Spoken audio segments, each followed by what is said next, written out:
सर्वांना नमस्कार. चांदमातला या स्टोरीचे 50 एपिसोड यापूर्वीच अपलोड केलेले आहेत. कृपया ते सगळे एपिसोड ऐकण्यासाठी आपल्या चॅनलला भेट द्यावी. चंद्रा आणि शशी त्या माणसाच्या घरामागच्या अंगणात जी गवताची गंज होती त्या गंजीमध्ये लपले होते आणि शशी चंद्राच्या खूप जवळ होता. दोघात कसलंच अंतर नव्हतं. शशीचं सगळं लक्ष पोलिसांकडे होतं आणि त्याचे कानसुद्धा पोलिसांच्या हालचाली टिपत होते. पण चंद्रा, तिचं काय? तिच्या तर हृदयाची स्पंदन वाढून तिचं मन थाऱ्यावर नव्हतं राहिलं आणि ती तिची नव्हती उरली. आणि इन्स्पेक्टर तिथेच थांबले होते आणि सगळीकडून चारही दिशेने पोलीस कॉन्स्टेबल फिरून आले आणि म्हणाले, साहेब, अहो ते दोघे कुठे गेले कुणास ठाऊक, लगेच गायब होतात. आणि इन्स्पेक्टर घड्याळात बघून म्हणाले, आता 12 वाजत आले, साला खूपच तयारीचा आहे. पोलिसांच्या हातावर किती वेळा तुरी देईल. पण प्रत्येक गुन्हेगार पाठीमागे काही ना काही पुरावा सोडून जातोच. तसंच याचाही काहीतरी पुरावा सापडेलच. आणि गुन्हेगार कितीही हुशार असला तरी कायद्याचा फास कधीतरी त्याच्या मानेभोवती आवळतोच. चला, असं म्हणून इन्स्पेक्टर तिथून सगळ्यांना घेऊन बाजूला गेले. आणि आता इन्स्पेक्टरसुद्धा महाहुशार होते. तिथेच बाजूला दबा धरून बसले आणि एका कॉन्स्टेबलला सांगून जीप सुरू करायला सांगितली. आणि त्या जीपचा आवाज आला आणि आपण गावातून निघून गेलो असं भासवलं. तसं आता चंद्रानं तिच्या तोंडावरचा हात काढला आणि मोठ्यानं श्वास घ्यायला लागली.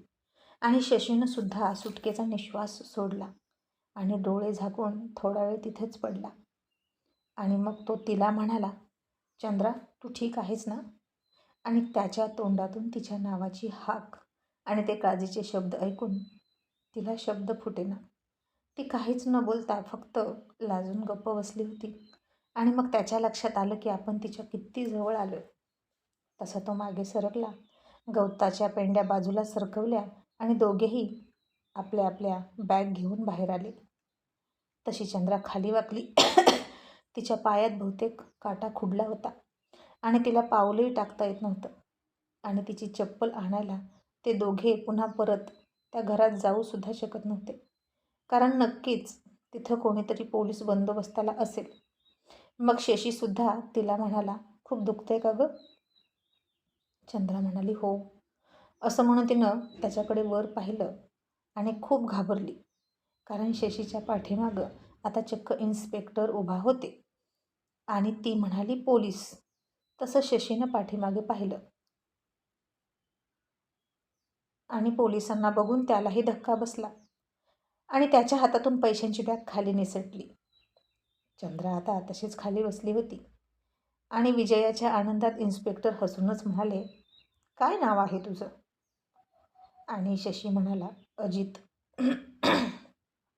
आणि इन्स्पेक्टर हसूनच म्हणाले, ओके, तर अजित नाव आहे का तुझं? अजित म्हणजे काय? तर ज्याला कोणीही जिंकू शकत नाही असा, किंवा ज्याला कोणीही हरवू शकत नाही असा अजित. पण माझं नाव काय आहे माहीत आहे का? अजय. ज्याचा कायम जय होतो, ज्याचा कोणीच पराजय करू शकत नाही असा. मग आता बोल, तुझ्यात आणि माझ्यात कोण जिंकणार? अँड ऑफकोर्स मीच जिंकणार, कारण आता मी तुझ्या हातात बेड्या ठोकणार.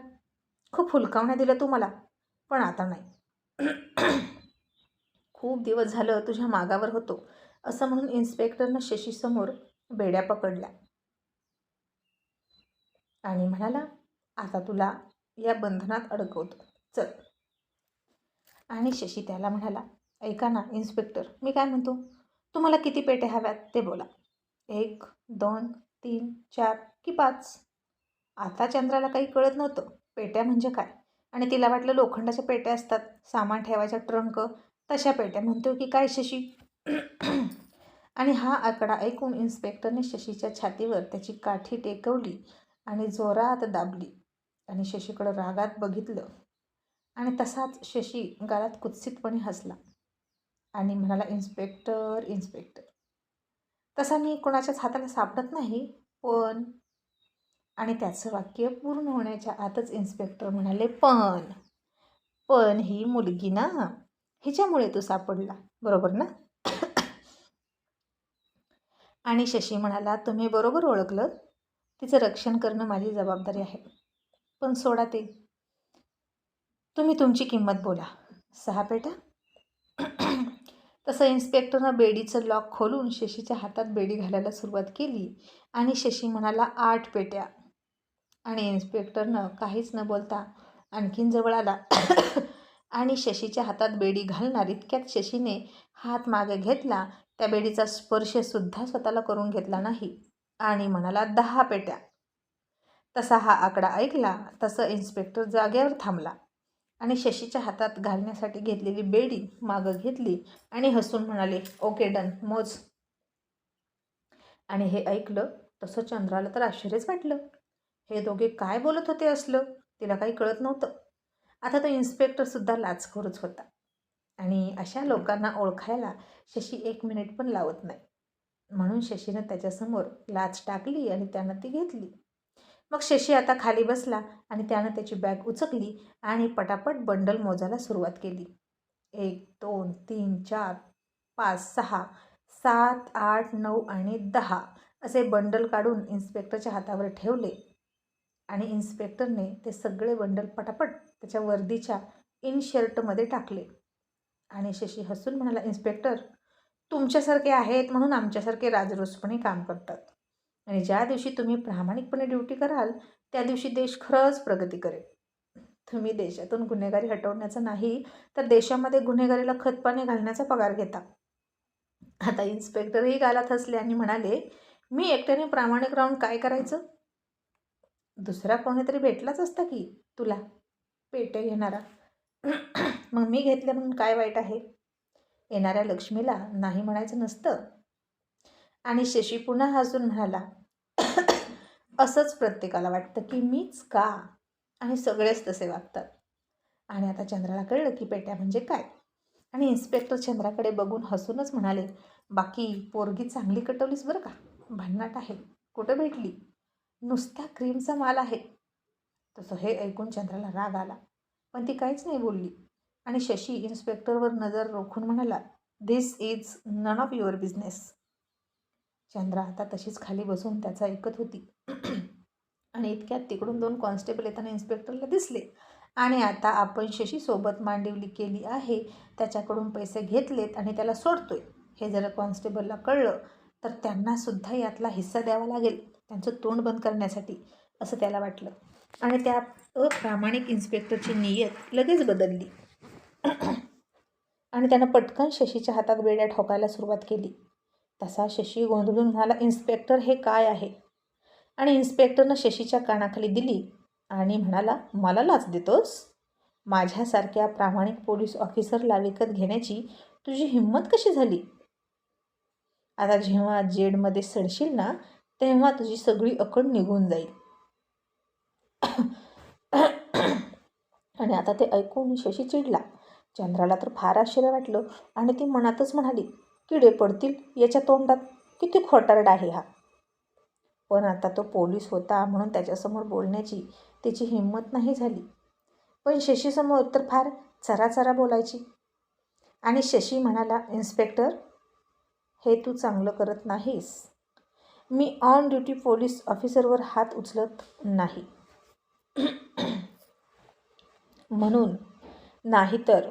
तसं इन्स्पेक्टरनं त्याच्या एका हातात बेडी घातली आणि त्याचं दुसरं टोक स्वतःच्या हातात पकडलं आणि म्हणाला, आता तोंड बंद ठेव, नाहीतर इथेच तुला मारून मारून जमिनीत गाडून टाकेल. कॉन्स्टेबल, याला पोलीस स्टेशनला घ्या आणि साला कधीच सुटणार नाही याची खबरदारी मी घेईन. SP साहेब नक्कीच माझं मेडल देऊन कौतुक करणार म्हणजे करणार. आणि याची बॅग उचला आणि माझ्या गाडीत टाका, असं इन्स्पेक्टर म्हणाला. म्हणजे आता त्याला शशीचा सगळाच पैसा घ्यायचा होता आणि वर मी प्रामाणिक आहे असं भासवायचं होतं. इतक्यात खाली बसलेल्या चंद्रानं शशीची हळूच पॅन्ट ओढली. शशीनं खाली बघितलं. चंद्रानं त्याला डोळ्यांनी इथनं पळ असं खुणवलं, पण शशीनं तिकडे दुर्लक्ष केलं, कारण तो चंद्राला सोडून जाणार नव्हता. आणि आता चंद्रानं तिथलाच 2 मुठी भरून चिखल उचलला. झटकन उठली आणि इन्स्पेक्टरच्या डोळ्यात चिखल फेकला आणि त्या 2 कॉन्स्टेबलच्या डोळ्यामध्ये सुद्धा चिखल फेकला. बॅग उचलली, शशीच्या हातात दिली आणि त्या इन्स्पेक्टरचा इन्शर्ट तिनं भराभरा फेडला.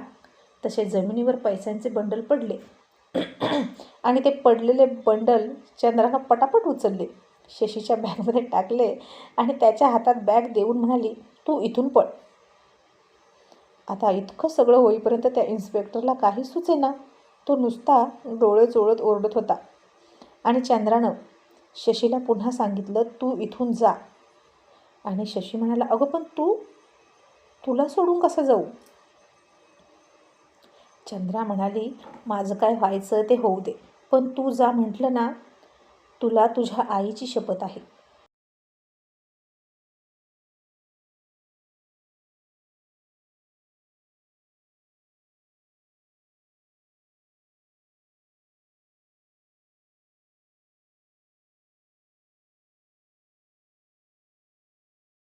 आणि शशीचा नाईलाज झाला आणि तो तिथून पळाला आणि अंधारामध्येच गायब झाला.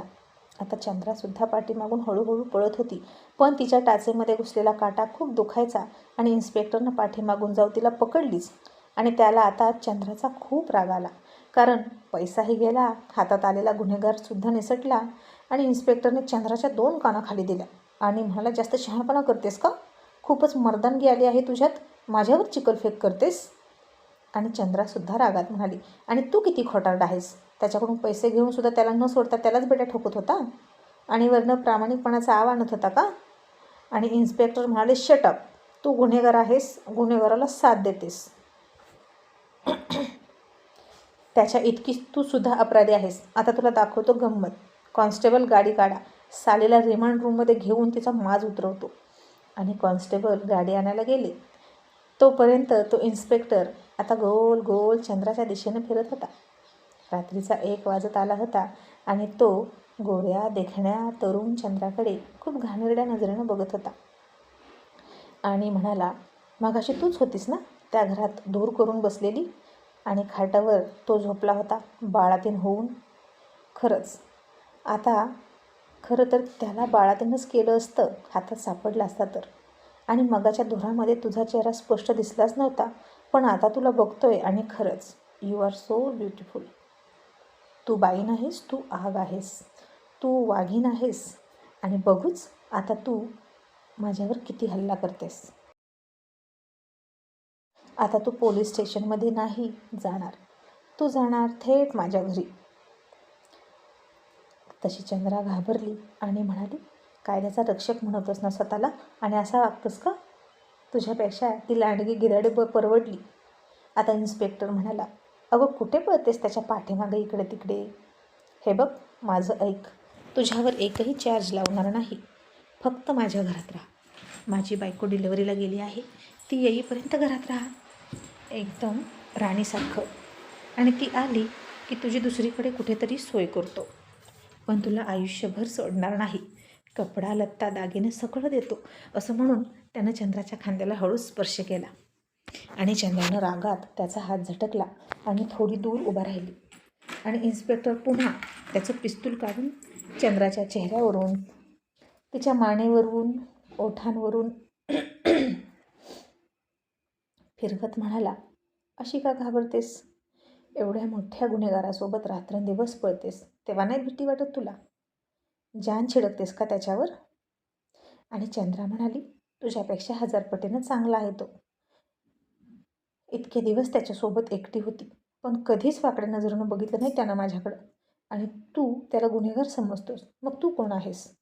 पोलिसांची कापडं घालून तू सुद्धा गुन्हे करत आहेस की? तू सरकारी गुन्हेगार आहेस.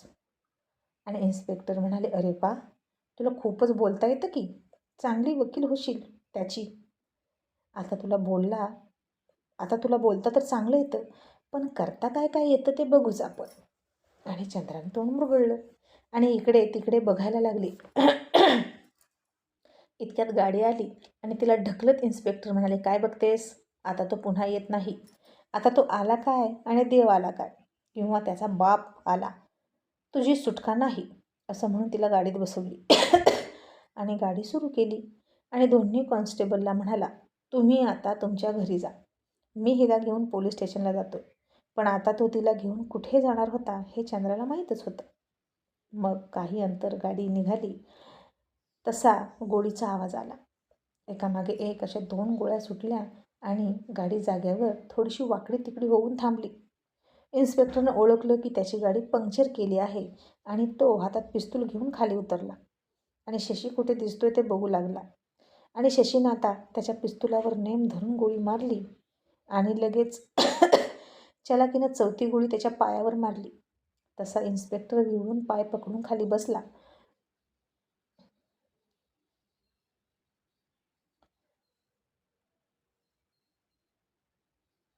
आणि मग शशी बाहेर आला आणि त्याच्यावर पिस्तूल रोखून म्हणाला, "डोंट मूव्ह. तुझ्यासारख्या वर्दीतल्या हैवानाला धडा शिकवायला देवाची गरज नाही आणि माझ्या बापाची सुद्धा गरज नाही. मीच काफी आहे. तू एक छोटीशी ठिणगी आहेस, पण मी वणवा आहे, लक्षात ठेव. जो एकदा भडकला की शांत होत नाही. सगळी राख रांगोळी करून सगळं भस्मसात करतो आणि मगच शांत होतो.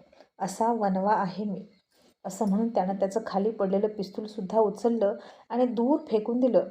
त्या इन्स्पेक्टरला लाथ घालून बाजूला ढकलून दिला आणि इन्स्पेक्टर गोळी लागून जखमी होऊन पडला होता. शशीनं आता त्याच गाडीत त्याची बॅग टाकली आणि चाक पंक्चर झालेल्या अवस्थेत तो गाडी चालवत काही अंतर घेऊन गेला. आणि त्याची ती धडाडी, साहस आणि मर्दानगी बघून चंद्रा हळूहळू त्याच्यावर फिदा झाली आणि त्या इन्स्पेक्टरकडे रागात बघितलं आणि थुकली.